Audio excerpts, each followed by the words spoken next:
Well, that was a fun game to watch. I enjoyed it. Ricky Keeler enjoyed it.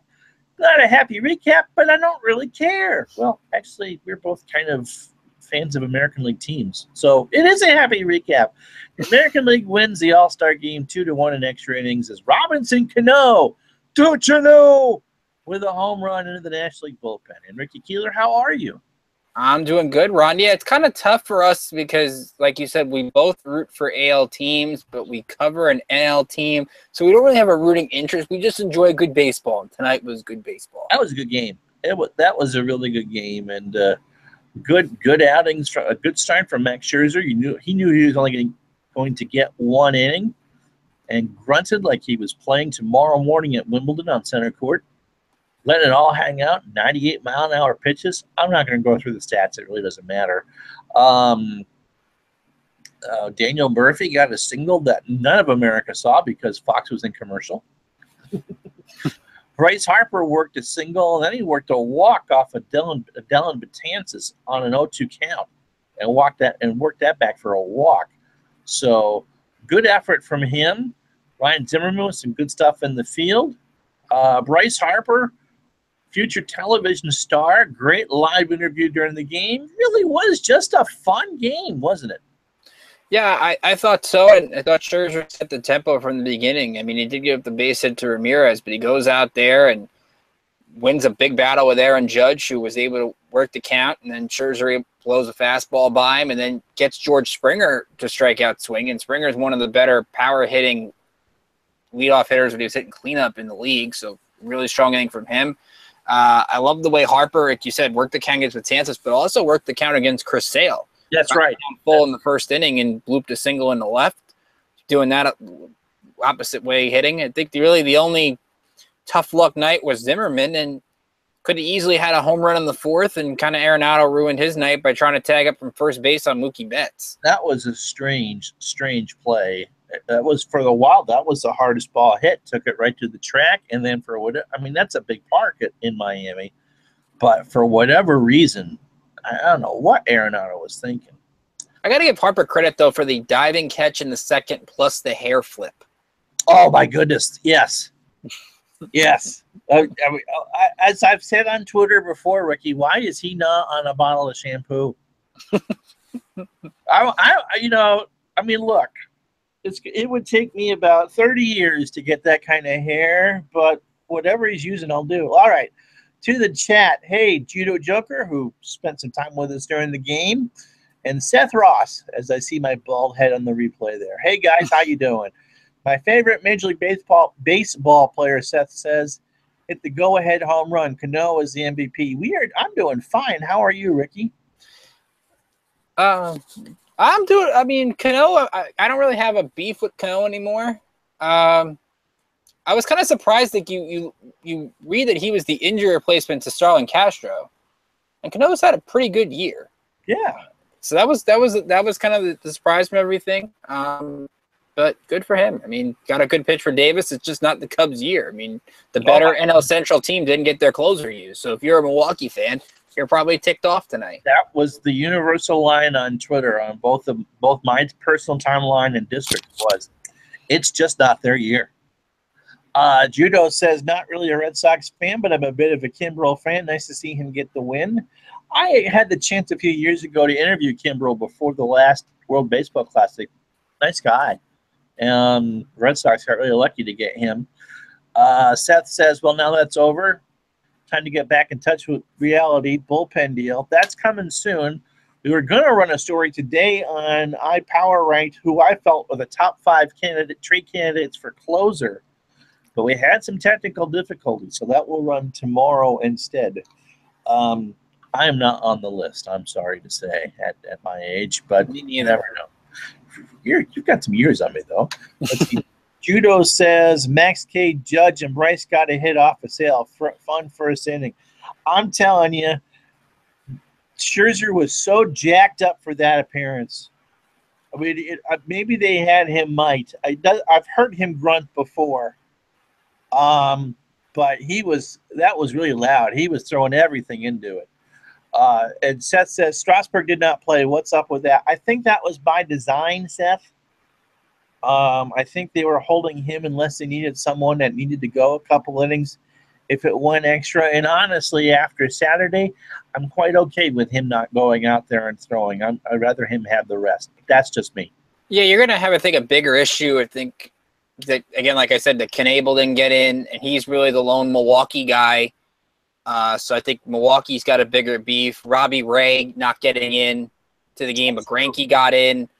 That's Strasburg, to me, was kind of the last pitcher picked anyway, if you think about it, because it was probably close between Strasburg and a couple of guys on the player vote. He definitely deserved to be there, no question. And I don't get the whole thing like, oh, Gio should have went then if Strasburg's not going to pitch. I don't think Gio would have pitched either. So yeah, I think in the end you get lucky and you see Strasburg next weekend and he gets the rest that he needs. Yeah, it was pretty clear watching the games over the weekend that this was a tired team. And having that extra time off, I don't think is going to hurt anybody. You know, the only National League pitcher to go more than one inning was Carlos Martinez. He looked pretty good. 4 strikeouts in 2 innings. Not bad. I'm surprised that Ray didn't go because he's probably the best pitcher that no one's ever heard of. Yeah, that was a surprise, but I guess you can't. The problem for Madden is how does he explain then that Zach Greinke doesn't come in? Right. No, you're right. Greinke's the biggest name. Seth says Robinson Cano wins the All-Star Game MVP, which is not a big surprise, even though Molina, with that home run and the what I kept seeing on the timeline as his C-3PO catcher's outfit and mask. Boy, that was shiny, huh? Would have had it if the National League won, I think. Anyway, Cano goes home with a Chevy Silverado truck, which I think is donated to the charity of his choice. But his teammate would have won the MVP if he hit a home run after taking a picture with Joe West while having the cell phone in his back. That was great. I love that. I'm impressed he hit the ball that far with the cell phone in his pocket. It's not like they weigh an awful lot. But you're not used to – it's not like every day that like Bryce Harper does to walk to the plate with his cell phone in his pocket. That's true. Pocket. And so you watched the home run derby last night because you are a Yankee fan. What was your take on Judge and all that? I mean, they were trying to make him to be the new face of baseball before the game tonight. Aaron Judge is something special. You see the lack of attitude that he has. He's very humble. He doesn't like to speak about himself a lot, and that's what makes him impressive. But the power last night was just through the roof, literally through the roof, because he actually hit the roof a couple of times. Right. But 513 feet in a couple. And he was hitting 450 the opposite way when he's getting jammed. I mean, that's was amazing about him yesterday. And even the guy I have on right now, Gary Sanchez, with a nice upset over Giancarlo Stanton, ruined my bracket, but I'm okay with that. I did have Judge winning, so I guess my bracket was okay. But I enjoy the Derby, and I think next year I'm looking forward, hopefully, to Aaron Judge against Bryce Harper. That would be pretty incredible. The TV ratings last night were huge for that. And it's the perfect format. I mean, 4 minutes, hit as many as you can, get a bonus ball. It ended about 2.5 hours. I thought it was great yesterday. Yeah, 2.5 hours is better. Certainly better time wise. Seth says Aaron Judge looks like LeBron James, honestly, and he picked Cody Bellinger. Him or Stanton could play tight end in the NFL. They are built. Absolutely. There was the moment there in the pregame show where Frank Thomas was on the field and stands back to back with Judge. And Thomas was not a small player, and Judge was taller than him. So overall, this was a whole night of just being very fun. Chris Lacey asked, any chance that Bryce changes his mind? About the Derby? About the Derby? He said he was going to be in the Derby next year. Yeah, he said that multiple times. I don't think Bryce has changed his mind. And in fact, and you talked about it as well, and you mentioned it with talking about Dak Prescott on the field with Joe Buck through the headset. I think you saw a different side of Bryce Harper today. That was fun. When that first started, I was going, oh, he's hating this. I mean, he got out every talking point he possibly could as fast as he could. And then once he settled down, Then they started talking about the Cowboys and the NFL. Bryce seemed to really enjoy it. He did, and I love that he gave credit to Gio Gonzalez. I mean, that obviously the crap out of the ball is what he said. That was great. Yeah, exactly. He has fun with those things, and you could tell he was having fun at the media day yesterday. Talking about how he doesn't really thinks Met fans and Brave fans boo him louder than Philly fans. Take with that what you will. You talked about Aaron Judge. The one thing I'm looking forward to next year, and I guess you guys out there or the Nats fans won't look forward to it next year, is how many questions he answers at media day about where he's going the year after. Now, see, I think that will be taken care of beforehand. Are you kind of hinting that number 99 in pinstripes will be wearing Curly W next year? Or? No, I think that that they'll sit down over the winter and announce it after the season starts. It'll come as much of a surprise as Strasburg's. That'd be a great surprise. I mean, that would be one thing that would make him like the I won't say the Jeter of DC, but I mean, you're there for your whole career. I mean, that would be fantastic. That would be the perfect coronation rather than a goodbye All-Star weekend. Right. I just get the sense, let me a couple of things here on the chat before I get to my point. I could have gone without the close-up on his backside after the selfie. One complaint about the game. Love the Bryce interview. That's from Judo Joker. He's matured quite a bit. And Seth says, I hate Joe Buck. He's so annoying. I think Joe's gotten better with baseball. Football is his favorite sport. But his voice has come back. Yeah, right. I mean, that's the big thing, too. Now that it was Tim McCarver, I think, that kind of held those two down. I think Bryce has kind of realized as he started to think about this, he's gotten married over the last, in the last 12 months. I think he was really starting to see what his place could be in DC sports history. That he has an opportunity to do something in Washington that he won't be able to do anyplace else. Yeah, he's going to get paid no matter where he goes. But, if he's with the Yankees, then he goes and lives up against all those legends. And, of course, you got Judge and Wright already. Does he go to Los Angeles? And then you go up with all those legends. He has the chance, and Tim Kirkland talked about this too, to establish his own thing and be the best player in Washington baseball history since Walter Johnson. That's pretty heady stuff. Yeah, you mentioned teaming up with Judge. I mean, do you go to LA and team up with Bellinger?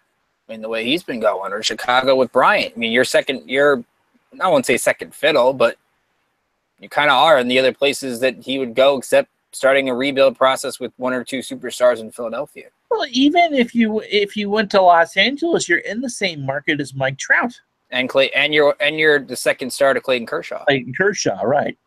Judo says, I don't mind Joe Buck, maybe because it takes me back to my childhood as a Yankees fan in the postseason. Can kind of understand the hate, though. There was a time, I'm not sure that Buck strikes me. I love how we're having two different conversations here. Buck strikes me as someone who is a professional announcer who calls baseball, as opposed to someone who some of the other announcers, like Bob Carpenter, for instance, who is a baseball fan who calls the game that he loves. I think that's the difference. When you watch someone like Brent Musburger or Keith Jackson call a college football game, they love the sport. And so it was a football guy calling a football game. And I think that's where Buck is. Back to Harper. Harper will stay honestly and brings players to DC. I kind of have to wonder now that, the Jason Worth and the Max Scherzer signing, people love playing in DC. You don't hear people badmouth the organization or the team or the fans. It'd be nice to see some more fannies in the seats, but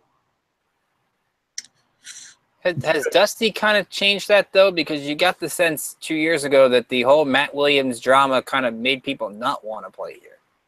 Well, I think Dusty's changed some of that, and I think the clubhouse is pretty good at policing themselves. But you need to have that Dusty personality running the show. It's one of the things that he does so well, is that you never hear about We've seen some anonymous things, but you never hear players complain, and they've had their fair share on that. Let's see. Judo says, I think he'd love to play with Chris Bryant. Of course, they both grew up in Vegas together. Chris Lacey asked, can the Nats afford Harper and re-sign Murphy? There's a lot of money coming off the books. I don't know about that much money, though. Yeah, I'm not sure about that much money, though. That depends if you're throwing the Murphy thing out there. If he feels that he'll give the Nats a discount because they were the only team that took a chance on him the last free agency when nobody really wanted him, I guess that's the hope. But otherwise, Murphy could get a really big contract that you don't see at his age with at that position. Right. I mean, he reminds me. I mean, I think Joe Buck brought up Wade Boggs tonight, or John Smoltz did. He reminds me more of Dwight Evans. I mean, he hits like Wade Boggs, but he reminds me more of Dwight Evans. The fact that Evans became a better hitter. I wish Al Red Sox fan was here. He'd be loving this conversation. That Evans became a better hitter as he aged. He was a better hitter at 35 than he ever was at 25. Not that Murphy was ever a 200 hitter who struck out a lot, but that's pretty much, I'm a student of the game, and I know where I can take this. Murphy's going to be a pretty valuable free agent to somebody. It'd be nice, Chris, if they were able to keep them both. He's now 3 for 5 in 2 All-Star games with the Nationals. So that's pretty good. At least on that. And Bryce Harper picked up his second hit. So now he's 2 for 9, but considering Bryce's track record, I would consider this his best All-Star game as a Washington National. Oh, absolutely. As we talked about earlier, the work getting a hit off of Chris Sale was very good. And the way that he worked Betances for the walk when Betances was overpowering him. And like he told every AL player on the bases, don't swing against Dellin Betances, you'll likely draw a walk. Which I'm sure did not make the Yankee people happy. And as I believe her name is Karen Bowman, reminded me on Twitter, he's just still a year younger than Aaron Judge. Yep. He's only 24. I think Barry Svrluga pointed that out. The Judge is a rookie at 25, and Bryce is in his 5th All-Star game at the age 24. That's just amazing. Seth says that Vince Scully is the best commentator ever. Certainly someone I love watching. And Judo agrees. And Seth says, I wish I wasn't born in 99 because I missed so many good hitters, but I guess that's what tapes are for. We were taught there was so many players tonight under the age of 30 that got in the game. And one of the things in the conversation on Twitter was, we're blessed to have this amount of talent playing in Major League Baseball right now. What we saw on display tonight was just absolutely amazing. I mean, you're never going to have great offensive shows just because the pitching is so good. I mean, look who we didn't see tonight. Robbie Ray, Clayton Kershaw. I just, this is a good time for Major League Baseball, Seth. You've gotten to the point where guys who are playing in the futures game 3 years ago, like Correa, or guys like Bellinger, who were most likely not going to start the year with the team, make an impact. Judge making an impact earlier. There are guys, the adjustment curve for all these younger players gets shorter and shorter, and that makes it get spoiled. It makes, if you're a Nationals fan, do you want to see Victor Robles? Because you're expecting these Victor Robles to come up and be a spark plug, even though he might not be ready. But the way that these play, look what Schwarber did last year. Right. Everybody is coming up and making an impact. The talent right now is so good. Chris asked, what's more likely, Nats add another reliever before the deadline or Harper re-signs with the Nationals? Harper's not re-signing this year. I hope that I didn't come across as that was a done deal. It'd be cool if he broke that, though. It would be, but I doubt that will happen this year. I think the Nats want to add 2. I think they need 2. 2 as the number. They need 2 relievers. They need a closer, and they need a setup guy. All through the game, whether it was Neshek or Hand. How much of it depends on what they want to give up. If they could strike a deal for Osuna from Toronto, I mean, that would be amazing. But that would be a painful deal. to make. You have 2 weeks in a sense to see who's out of it, because right now there's just not many teams out of the race. I mean, Toronto is still in it. I think we're like 5-6 out. No, Toronto's 9 back. Toronto's not 9 back in the East. Right. No, Toronto's a weaker. I'm not going to consider them dead yet, because Toronto's still, if they have a good week, they have the talent to make up a couple of games, and they're going to get people back. So That's why I'm a little bit skeptical that they're going to deal Roberto Osuna. As much how great that, I think that's your number one target, because Herrera's off the board. I think Robertson is somewhat off the board. Your number one closer target would be Osuna, because he's proven it in the postseason. You talk about a guy like Raisel Iglesias, who the Nats will see this weekend.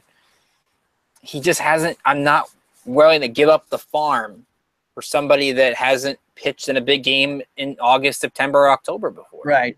I listed in the order from 1 to 5. I listed the targets as Iglesias, Osuna, Robertson, because they seem to love the guy, and the White Sox are out of it. And then I went with the daily double from Oakland, Doolittle and Madsen. I'm not ruling out Justin Wilson from Detroit yet, though. Yeah, no, I think that's also pretty valid. But just to go with 5. Let's see. Seth watched the Features game. No, I did not watch the press conference for the Mayweather McGregor fight. I won't tell you what it said on McGregor's suit. It's not very family friendly, but I thought it was quite clever.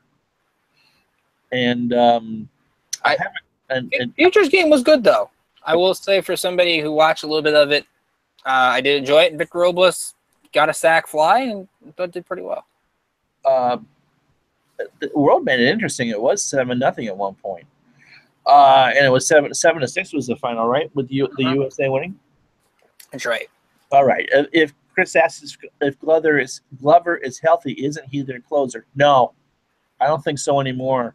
I really soured on him when he went out and pitched hurt, and now with that rotator cuff injury, Chris, who knows when he's back? He's got to earn the trust back again. He certainly won't be back before the deadline, and we saw the last week before the break. I mean, there is no one that they trust. They need to have that. That doesn't mean that Glover isn't their closer in the future, but when you do 3 disabled list trips in less than a calendar year, that's telling me there's some issues. Unless you deal for Iglesias or Osuna, because if you do, then you're kind of admitting Cody Glover isn't your closer in the future. Right. And the big deal also with Osuna, Iglesias is under team control for a while, but puts the team over the competitive tax balance limit. Osuna is his first year of arbitration is this year. I mean, that's the one that you really consider if the Blue Jays want to move him. But as Ricky said, I don't think the Blue Jays are doomed long term either. You got to. I don't think the Blue Jays are about to do a fire sale. To be honest, I'd be surprised. And the ideal candidate you would look for is the team that's never ever going to make a big trade with you. And if he was healthy, Zach Britton. Zach Britton would look pretty good in a Curly W uniform. Oh, yes, he would. Yes, he would. There's probably going to be someone like Drew Storen. See, now we can throw out a poll. Do you guys want Drew Storen back in D.C. in another memorable playoff game? I don't know about that one. All right, let me catch up on the chat here. Seth, I was born in 90. Judo Joker says, I was born in 94. The guys I miss are Randy, Pedro, and Roger. I think Max, Kirsch, and Sale are kind of bringing that level of pitching dominance back, though. I would agree with that. I'm almost half serious, he continues, when I suggest this. Hunter Strickland may be a good target. No. Not touching anybody from the Giants. That includes Melanson. Seth says, Cody did a dumb thing by pitching hurt. Do you think about your team? Come on, man, that's true. Chris asks, how much are the Nats willing to go over the tax threshold? I think their preference would be not to go over. I don't think they're going to have much of a choice.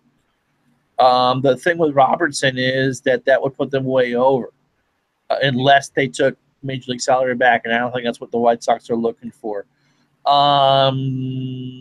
Doolittle, I don't think was going to be much. I think the only one that wasn't going to put them over was Osuna, but you're losing top prospects for Osuna, as you should. And Seth continues, as I said over the weekend, but what if the bullpen has an amazing second half? Well, it's always good to dream.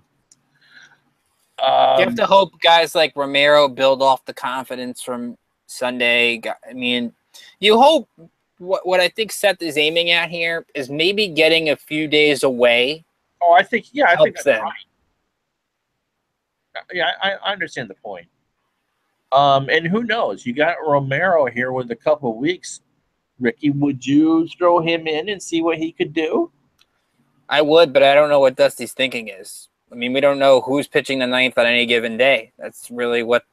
And Ron and I go into games guessing who's coming in. It's like I've thrown the analogy out there like Dusty picks names out of a hat. He doesn't actually pick names out of a hat, but that's what it feels like sometimes because you never know who's available, who's pitching this day. It's confusing, and once they figure that out, then it gets better. But you don't know who's trustworthy. But my guess would be your two trustworthy guys are Blake Trinan not in the ninth and Eddie Romero. Yeah, I would try Romero and Albers again. True, Albers hasn't been terrible. I mean, Albers had one or two bad ones, but really besides that, he's been really good. But he's not really closer. And Seth agrees with you exactly. That's what I'm saying exactly. Okay. Chris asks, is there any reliever asks? It's not a difficult word to say, Ron. Is there any reliever you would be okay with dealing for Robles and more prospects? Osuna. That's just a no-brainer. Osuna's had playoff experience. He has 3 years of team control. He seems to be healthy.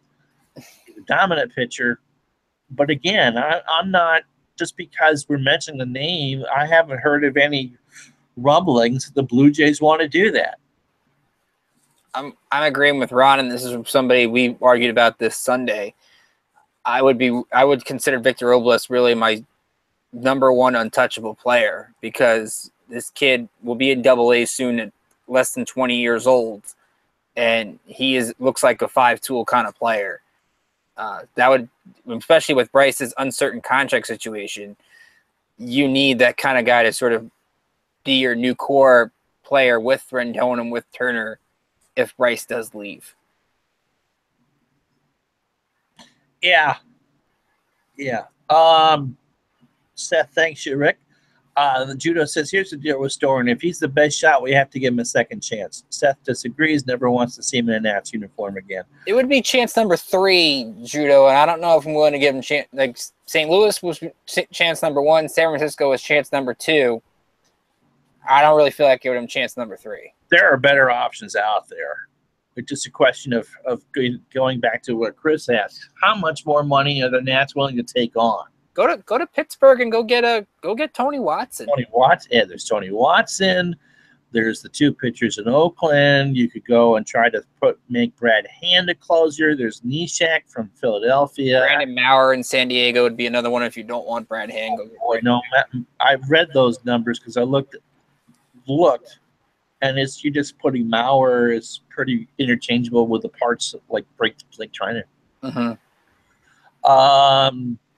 Judo says better than jelly rolls with Albers and Danny Trinan until one of them becomes a closer. I think Annie may be a future closer, but I really think that they have to get the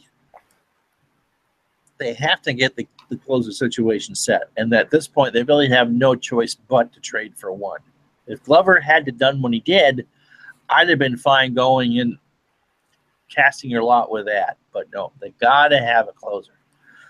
Crazy thought, Seth says Tanner for closer. No, he doesn't have closer stuff. He doesn't throw hard enough. You don't really want a pitch to contact pitcher as your closer. It's one of the things that Ricky can tell you all about Familia with the Mets. Someone's going to reach. I mean, you need someone kind of crazy like Glover and what Papelbon and what you saw tonight with Kimbrel. You need someone that's kind of half out there to do kind of crazy things, and Tanner just doesn't strike me as that. His head is in the right place either. You need somebody with a devastating pitch. Like Familia's sinker, Jansen's cutter, Kimbrel's heater. Tanner, to me, has good pitches, but not one great pitch. Right. I think that's really, if Max Scherzer wasn't making 200 and something odd million, he throws 98, 99. Strasburg, obviously, with his contract. I mean, those are guys you would look at relievers before you look at Tanner, but there's just nobody on the staff or nobody left in the minors that you could say, here, come up and close for me. It's just, they're going to have to do it externally. Right. Unless Suero. We talked about Wander Suero. Mm-hmm. That's the wild. I mean, I don't know if he's a wild card for closer, but more relief appearances like he has in Syracuse, and I think he'll be up in September if that's the case. All right. So Chris asks, is the bullpen the top priority or going for starting depth? No, the only priority right now is a closer. Number one, number two, number three, bullpen. You can sign someone off the scrap heap if something happens to Roark. If you need that veteran presence. There are people out there that can be had for almost nothing. Right now, it is all about the closer. I mean, look, this offense has survived losing 3 starters, 4 starting players this year, and still can score at will. But as Ricky correctly says, you have to beat the Dodgers, and you can't do that with dartboard closer. And you have Edwin Jackson in the minors, and we'll see what happens with Joe Ross in a few days, but he's still out there, and he has major league experience, and he's somebody you can throw for 5 innings and keep the offense in the game. That's really all you need with the 4 and 5 spots. Right. Seth said he was being sarcastic, just wanted to see our reaction. You got it, Seth. You got it. Good job, Seth.